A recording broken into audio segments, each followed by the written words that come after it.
जीवित पुत्र का व्रत कथा। दो बहनें थीं, एक का नाम था सुखिया और दूसरी का नाम था दुखिया। दोनों का भाग्य उनके नाम जैसा ही था। दुखिया गरीब थी और बहुत दुखी रहती थी। सुखिया अमीर थी और हमेशा सुखी रहती थी। दोनों एक ही गांव में रहती थीं। दुखिया सुखिया के घर में काम करती थी, साफ सफाई करती थी, खाना बनाती थी और जो खाना बच जाता था वह खाना सुखिया दुखिया को दे देती थी। इसी तरह दुखिया का घर चलता था। समय बीतता गया, दोनों के बच्चे थे।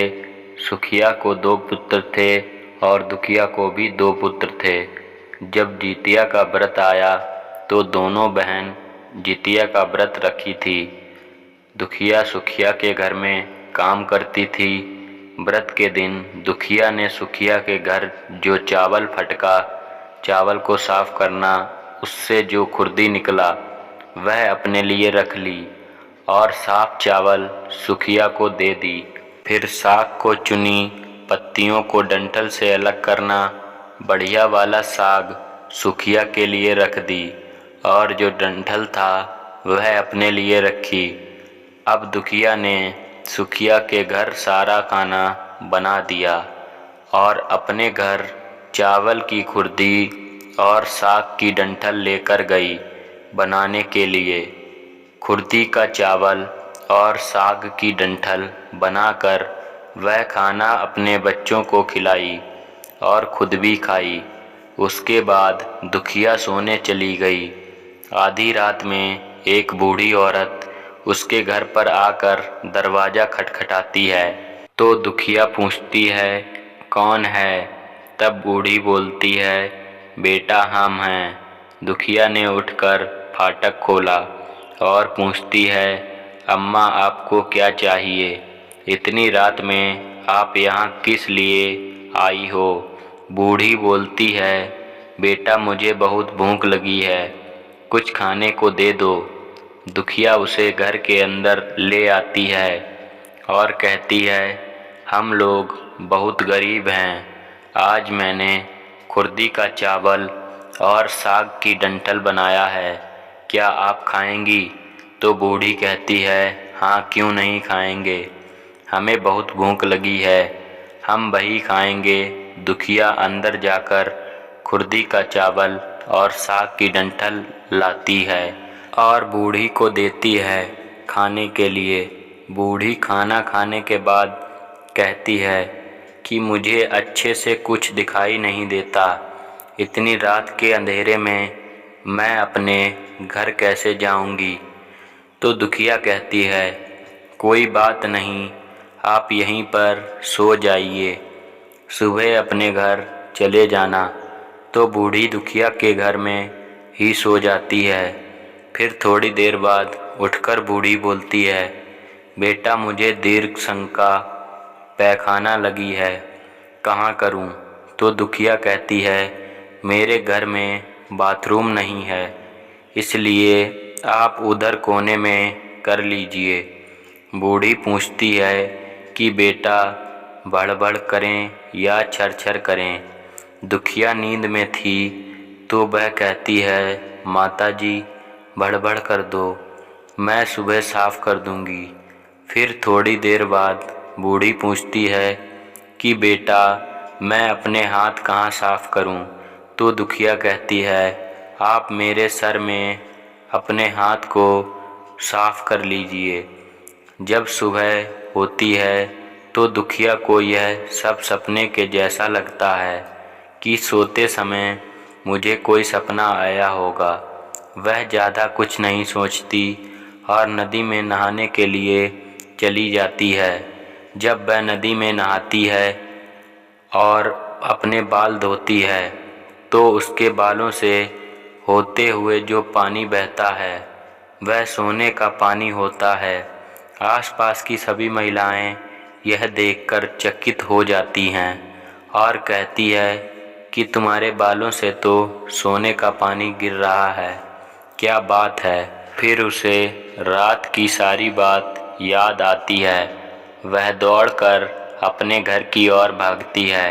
यह सोचकर कि उसका घर दीर्घ शंका से गंदा हुआ होगा, पहले उसको साफ करना होगा। जब वह अपने घर में जाती है तो देखती है कि घर के हर कोने में ढेर सारा सोना बिखरा पड़ा होता है। यह सब देखकर दुखिया बहुत खुश हो जाती है और सोचती है कि जीतमान बाबा जीमूत वाहन की कृपा है, यह सब जो माता का रूप धारण करके मेरे घर आए और मुझे इतना आशीर्वाद दिए। अब दुखिया अमीर हो जाती है और सुखिया के घर जाकर काम करना बंद कर देती है। दुखिया जब अपना व्रत पूरा करती है तो अपने पुत्र से कहती है कि जाओ मौसी के घर से तराजू लेकर आओ, यह नापने के लिए कि यह सोना कितना है। बच्चा बहुत खुशी से सुखिया मौसी के घर जाता है और तराजू मांगता है। तो सुखिया पूछती है कि तराजू पर क्या नापना है। तो बच्चा बोलता है, मेरे घर में बहुत ढेर सारा सोना है, उसी को मम्मी नापेंगी। सुखिया कहती है, खाने के लिए तुम्हारे पास कुछ भी नहीं है और सोना नापोगे, मुझसे झूठ कहते हो। तो बच्चा कहता है, नहीं, मैं झूठ नहीं बोल रहा हूँ। सुखिया सोचती है, जब तराजू मांगा है तो कुछ ना कुछ तो ज़रूर नापना होगा, इसलिए वह तराजू के पीछे गोंद लगा देती है कि जो भी नपेगा वह थोड़ा सा इसमें चिपक जाएगा। दुखिया जब तराजू पर सोना नापती है तो कुछ सोना का टुकड़ा उस बूंद में चिपक जाता है। जब बच्चा तराजू लौटाने आता है तो सुखिया उसको उलट पुलट कर देखती है तो उसे तराजू में सोना लगा हुआ मिलता है। सुखिया सोचती है, उसके घर में ज़रूर कहीं से सोना आया होगा, इसलिए वह कई दिनों से काम पर भी नहीं आ रही है। सुखिया उसके घर जाकर देखती है कि यह सोना कहाँ से आया। जब सुखिया दुखिया के पास जाकर पूछती है कि तुम्हारे पास कहाँ से इतना सोना आया कि तुम तराजू मंगाई नापने के लिए, तो दुखिया उस रात की सारी कहानी अपनी बहन सुखिया को बताती है। दुखिया का मन एकदम सच्चा था, इसलिए वह सब कुछ बता दी, लेकिन सुखिया के मन में लालच आने लगा कि दुखिया के पास हमसे भी ज़्यादा धन आ गया। अब अगले जितिया में मैं भी खुर्दी का चावल और साग की डंठल बनाऊंगी। फिर अगले साल जितिया का व्रत दोनों बहन ने रखा। सुखिया के पास हर तरह का सुख था और धन भी था, फिर भी वह जितिया के दिन चावल फटक कर साफ चावल फेंक दी और खुर्दी अपने पास रख ली। साग को तोड़कर पत्तियां फेंक दीं और डंठल अपने पास रख ली और बही बनाई। खा पीकर पूजा पाठ करके सोने चली गई। फिर आधी रात में उसके घर में भी बूढ़ी आई और दरवाज़ा खटखटाती है। सुखिया उसका इंतज़ार कर रही होती है। वह तुरंत दरवाज़ा खोलकर बूढ़ी को अपने घर के अंदर ले आती है और बूढ़ी बोलती है, मुझे बहुत भूख लगी है, कुछ खाने को दे दो। तो सुखिया कहती है, मैंने खुर्दी का चावल और डंठल का साग बनाया है। बूढ़ी बोलती है, कोई बात नहीं, मैं खाऊंगी। तो सुखिया परोस देती है। वह खाना खाने के लिए और सोने चली जाती है। बूढ़ी बोलती है, मैं घर नहीं जा सकती, मुझे दिखाई नहीं देता। तो सुखिया कहती है, कोई बात नहीं, आप यहीं सो जाओ। थोड़ी देर बाद बूढ़ी फिर बोलती है कि मुझे दीर्घ शंका पैखाना लगी है, कहाँ करूं?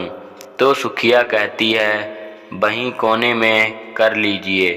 फिर थोड़ी देर बाद बूढ़ी पूछती है कि भड़ भड़ करें या छर छर? इस समय सुखिया को याद नहीं आता है कि दुखिया ने क्या बोला था, तो सुखिया बोली, माँ छर छर कर दीजिए। फिर बूढ़ी पूछती है कि बेटा मैं अपने हाथ कहाँ साफ करूँ। सुखिया कहती है मेरे सर में साफ कर लीजिए। बूढ़ी अपने हाथ सुखिया के सर में साफ कर लेती है। जब सुखिया सुबह उठती है तो उसका पूरा घर गंदगी से भरा पड़ा होता है और उसके बाल में भी बहुत गंदगी लगी होती है। यह सब देखकर सुखिया बहुत दुखी हो जाती है और उसे बहुत गुस्सा भी आता है। वह अपनी बहन दुखिया को बुलाती है और उसको गुस्सा करती है कि तुमने हमसे झूठ कहा और मेरा पूरा घर गंदा करवा दिया। तो दुखिया पूछती है कि तुमने क्या कहा था, भड़ भड़ या छर छर। तो सुखिया कहती है मैं तो छर छर बोली। तो दुखिया कहती है यहीं पर तो तुमने गलती करी और तुम्हारे पास तो सब कुछ था, किसी चीज़ की कमी नहीं थी, फिर भी तुमने लालच किया। मेरे पास तो कुछ भी नहीं था, तुम्हारे पास तो सब कुछ था। तुम्हारे घर जीतमान बाबा जीमूत वाहन भेष बदल कर आए, लेकिन फिर भी तुमने उन्हें अच्छा खाना नहीं परोसा। मेरे पास तो कुछ भी नहीं था, इसलिए मैंने उन्हें खुर्दी का चावल और साग का डंठल परोसा था। तुमने अपने घर आए भगवान का अपमान किया। सब कुछ रहते हुए भी तुमने साग और भात खिलाया। तुम्हारे पास सब कुछ होते हुए भी तुम्हें लालच नहीं करना चाहिए, इसलिए तुम्हारे साथ बुरा हुआ। ऐसी वीडियो के लिए हमारे चैनल को सब्सक्राइब करें।